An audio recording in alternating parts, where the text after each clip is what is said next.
Hey guys, Analog Man here for a new type of video. In this case, we are covering decks that people have essentially written off at this point. Decks that basically people thought that have essentially, you know, outlived their use, essentially. That's the best way to describe it. The three decks we will be covering today will be Grandis, Metal Guru, and D-Brigade. I'm D-Brigade, honestly, it's a very weird deck to kind of put in the meta, I feel. It's more of like a tier 2 deck at the moment, but recently it just did get an announcement that it would be getting more support, which is really crazy. Like Commandramon finally has a new support line, basically has an entirely new evolution line. It has a brand new tamer, it has a brand new trait. It's insane how much support the deck is getting just because it is part of a new series, but that's just how Bandai is in general when it comes to new IPs. But also the fact that Grandis and Minokaruru were recently just hit on the ban list. And most people I know, especially in the community and just in general that I've been hearing, is that the decks are basically dead at this point and there's not really a point to playing them. But I'm here to say that all three of these decks are still very powerful and could potentially get you some wins. Not always, because a lot of the meta decks are still overly powered to the point where it's just kind of disgusting. Greymon decks are still really broken. Cross Hunters is still very strong. I know Beals has seen a insane drop in play because of the hit to the EX, I think EX1 or EX2 Impmon that basically allowed you to mill 3 more cards. That has potentially hit the deck really hard, and it's allowed Red Hybrid and other decks below it, like Ulforce, to pop back up. Which now means Black War Greymon X has to basically combat, which is a shame because I thought we would have to put that deck away. But yeah, today we are covering decks that basically, you know what? Screw it. We're going to include Black War Greymon X. Honestly, we're going to include that too because me and my friend have actually been playing the deck and we've seen some success. So you know what? We are covering 4 different decks today. Screw it. We're gonna go for it. So first off, let's cover Grandis because it is one of my favorite decks and did help me get third in the store championship at my locals. So surprisingly, as you can see right now on the screen, Grandis is still the profile that I've created so far in testing. It's basically the exact same deck that I used to win my third place store championship, except that instead of the 4 promo Grand Kawagas that we used to run, we only run 1 copy now, and the other 3 are taken up specifically by the Grand Kawaga, surprisingly, from the Imperial Jogress structure deck. This one is kind of different because what it does is that when digivolving, it gains plus 4,000 and it has a security +1 by default, which is actually pretty strong because if you do not get Grandis, you can actually boost him high enough that he can actually punch through, which is really cool because the Grandis we had beforehand could not really boost itself up. But here, this Grandis basically can start at about, I believe, like 15, maybe 14. So it's like how strong it is really crazy.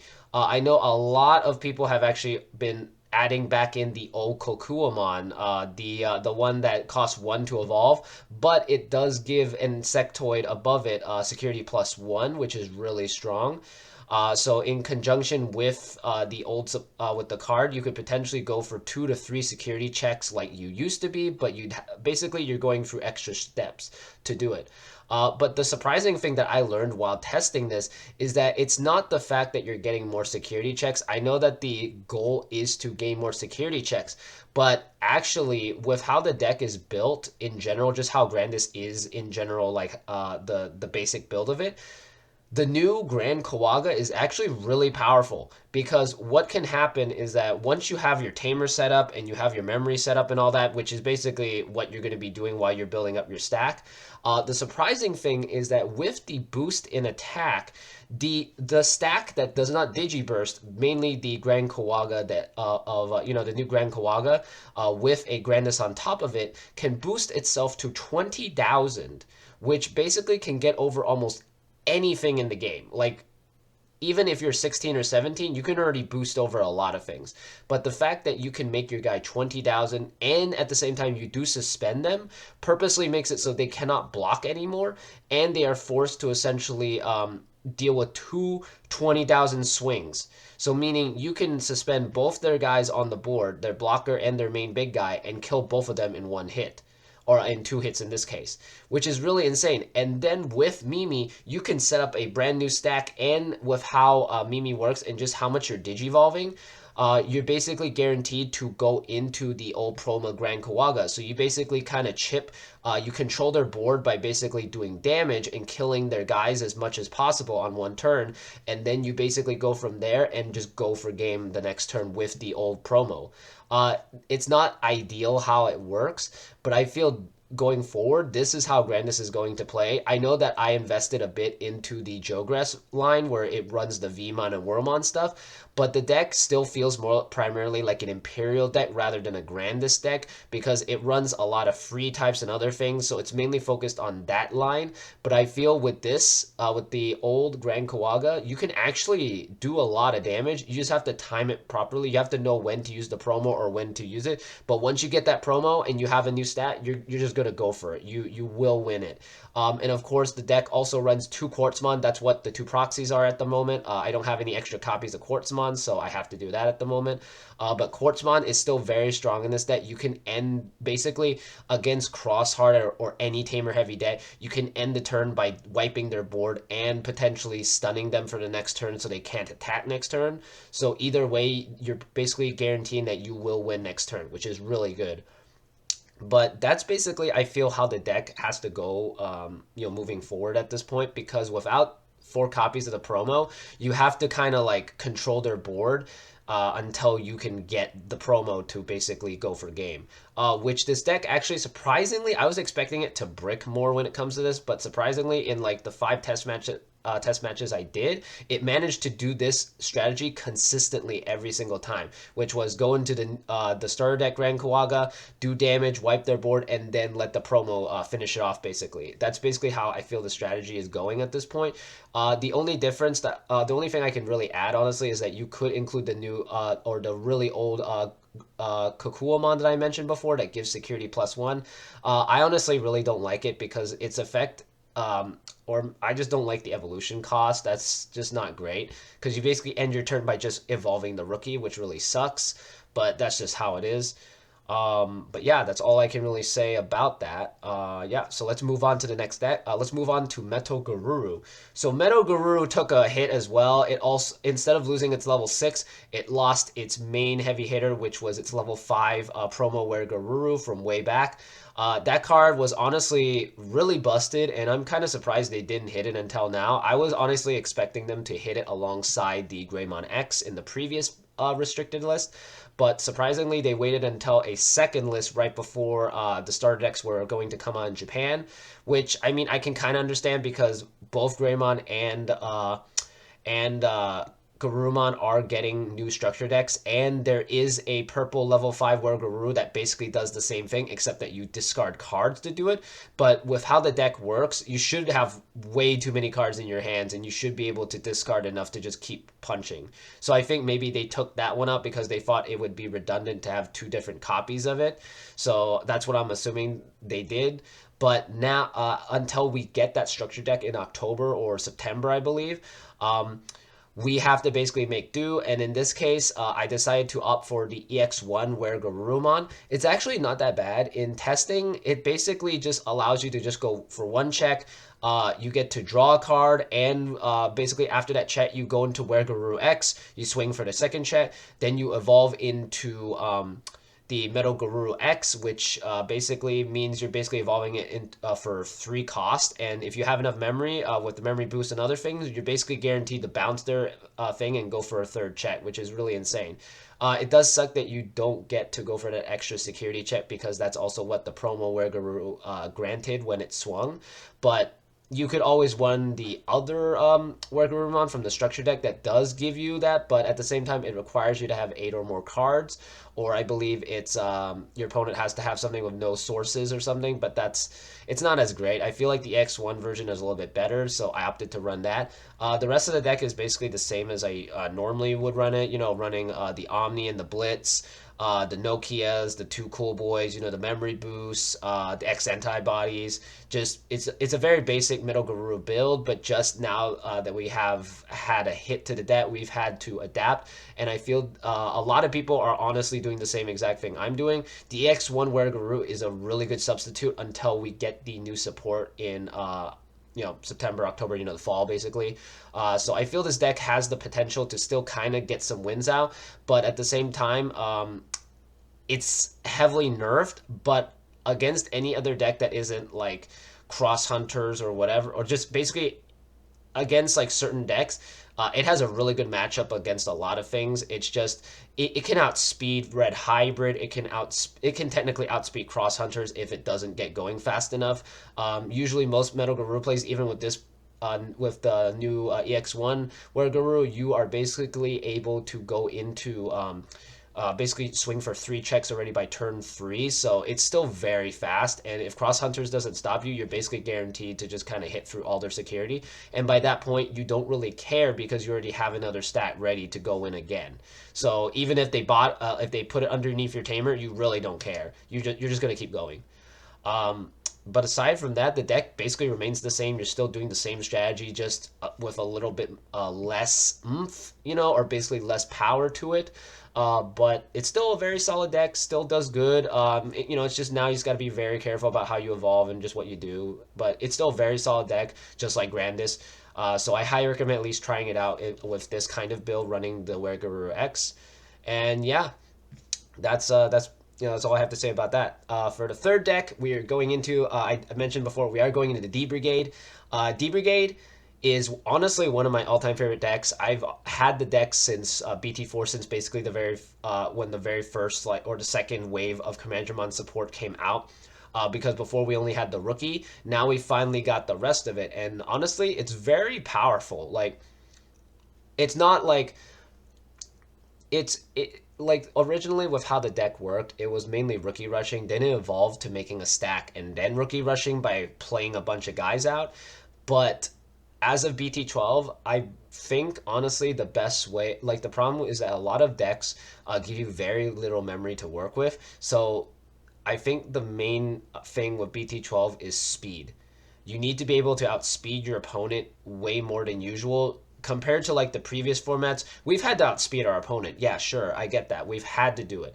But with how BT12 is, you need to be like on overdrive, not just outspeed. You need to go beyond, like Ultra Instinct beyond almost. It's like you have to go fast, like almost like in a blink of an eye. You should already have checked like half their security.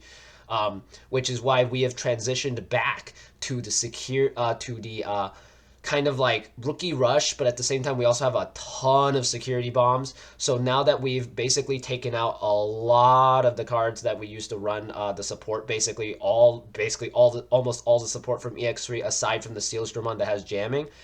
We basically just rookie rush them into the ground. The only time this deck has a hard issue is if your opponent is running Def X, but I honestly, at my locals, I have yet to see that many Def X's. I'm probably the only one that runs it, and I run it in security control. So, yeah, nobody's going to be seeing that for a while. But yeah, basically the deck now has to revert back to its original playstyle, which is to rookie rush your opponent, Dark Dramon, and then as you can see in my build, I'm opting to run 1 Zwart and 1 Quartz because I really like Zwart Defeat and how it helps you manage tamers, especially because against Cross Hunters, if you can see that they have a gigantic stack under just 1 tamer, you can play Dark Dramon and then not even swing with him. You can just evolve into Zwart Defeat and just pop that tamer and they lose all those resources. They cannot recover those. That is one thing Cross Hunters has a really hard time, which is recovering resources from the trash. So if you can manage to knock out 1 gigantic stack underneath a tamer, you're basically golden for that turn. And you can just play for fun, basically. And then Quartz is also another way to counter it, and Red Hybrid, because Quartz locks down their entire board and your entire board too. But at the same time, you gain benefits from it if they don't have another Quartz to lock your Quartz. So it's a very strong combo. And then, as you can see from a lot of the option cards, we are running the 4 Prime Memory Boost, which is amazing in this deck because now that we're running more than 22 rookies, that card becomes amazing because no matter how, any time you play it, unless you hit into a Darkdramon, you're always going to be guaranteed to go into it. And it doesn't even matter if you trash a Darkdramon because you can just use that as more fodder for the next Darkdramon. So it's very strong. And then Ultimate Flare, DG is just there to stop the Digivolving, which is really strong. Onslaught's still good. And also another on the front of Digivolving, we do have the level 4 Suarmon from actually Cross Hunter's deck. The cool thing is that if you evolve it on top of a level 4, you already have 3 sources underneath. So when you evolve this, you're guaranteed to de-digivolve a level 6 no matter what. So against like War Greymon, if they manage to get that big stack out, you can just basically de-digivolve it down and then just rookie rush them afterwards for game. Because they have to basically draw the level 6 to stop you at that point. Because then at that point, they're just stuck at a level 5, which really sucks for them because then they can't swing big and they don't get as many benefits because their guy is weaker now. But aside from that, the deck is basically how it used to be, except now that it goes more towards security bombing and just rushing even more than usual. But yeah, that's basically how the deck goes now, honestly. Once we get the new support in, like, I don't know, maybe, was it BT14? That's going to be like maybe December of this year. So when we do get that, the deck is going to pop off real good. And I really believe that the deck will finally become tier 1 and actually stay there for a bit because of just how good the support is. But yeah, for the next deck, the 4th deck that I decided to just include randomly, it would be Black War Greymon X. As you can see from the build, this is the build that I already did a deck profile on. It's very solid. The only, honestly, like the only thing I would honestly really change about it is to maybe add in like one more, one Black War Greymon X, because like just sometimes you just don't see him and it just kind of sucks. But when you do, it feels so good to just block your opponent and redirect attacks. It's amazing. Um, I haven't figured out a way to put one in. Maybe take out a Mega Dramon once my locals decides to stop playing Tamers. Seriously, if they don't stop playing hybrids or Tamers, me and my friend will literally not stop until they switch off. Um, but yeah, basically, like, the deck is just really solid. I'm honestly surprised the deck bounced back from getting hit by Greymon X because when I first tested out the War Greymon raid build, it felt very underwhelming without the Greymon X. It felt really awful to go into it. But here, when we're going back to Black War Greymon X, it's just so strong. Like, just the fact that he can just bomb their whole board and just destroy it in one hit. He can block stuff. The new tie giving him blocker by default basically every single turn and getting an extra 1 douse. It's just so strong. Like, with how War Greymon was, it was okay, but here it's just insanely how powerful Black War Greymon X has gotten. And I'm honestly very surprised that nobody was playing it during like the Ultimate Cups and stuff because All Force winning was, I feel like, a fluke, because if Black War Greymon X was more prominent, that deck would not have even made it that far, because just the fact that they have to set up so many Tamers, the next turn they just lose their board half the time. So it's just really, like, I'm honestly genuinely surprised that deck didn't do better. Aside from that, it's just really cool how the deck's making a comeback. I've honestly, as the people at my locals knows, I was one of the people that just did not enjoy it, but that was mainly because everybody else was playing that deck, and it made it very boring to play because every single match would just be a mirror match, and that's just not fun. I prefer a very diverse locals, and I just did not have fun when it was around because everybody was playing it and they weren't playing anything else, which made it really just boring, honestly. Even Nationals was the same because a lot of people just played Black War Greymon X, or they just opted to play stuff that countered it, like Grandis. And it's just because of that, the format kind of devolved into just what can counter Black War Greymon X, and that was it. And that just made the format incredibly unfun to play, basically. But now that nobody's basically playing this deck anymore, the deck just feels way more fresh in that sense, and you can actually enjoy it more. Um, Aside from that, that's really all I can really say about the deck. It's still very solid deck, still very powerful. Can do exactly what it did before, just slightly nerfed. But even then, it still has new support that just makes it bonkers. But yeah, that's basically all the decks we're covering today. I honestly don't know what I'm going to call this series going forward, but I feel like as of now, maybe just calling it like the comeback special, maybe. I don't know, something like that. But if I change it to a different title, for the future or just in the title now, that's on me. I just maybe I was trying to think up a title, but it's whatever. Thank you for watching. As I mentioned, before, all these are honestly templates that you guys can use to make your own versions. And whatever changes you do, that it works for you. It might not work for me. It might not work for somebody else, but it works for you, which I want. But yeah. Anyway, thank you for watching. Like, comment, subscribe, and I'll see you guys next time.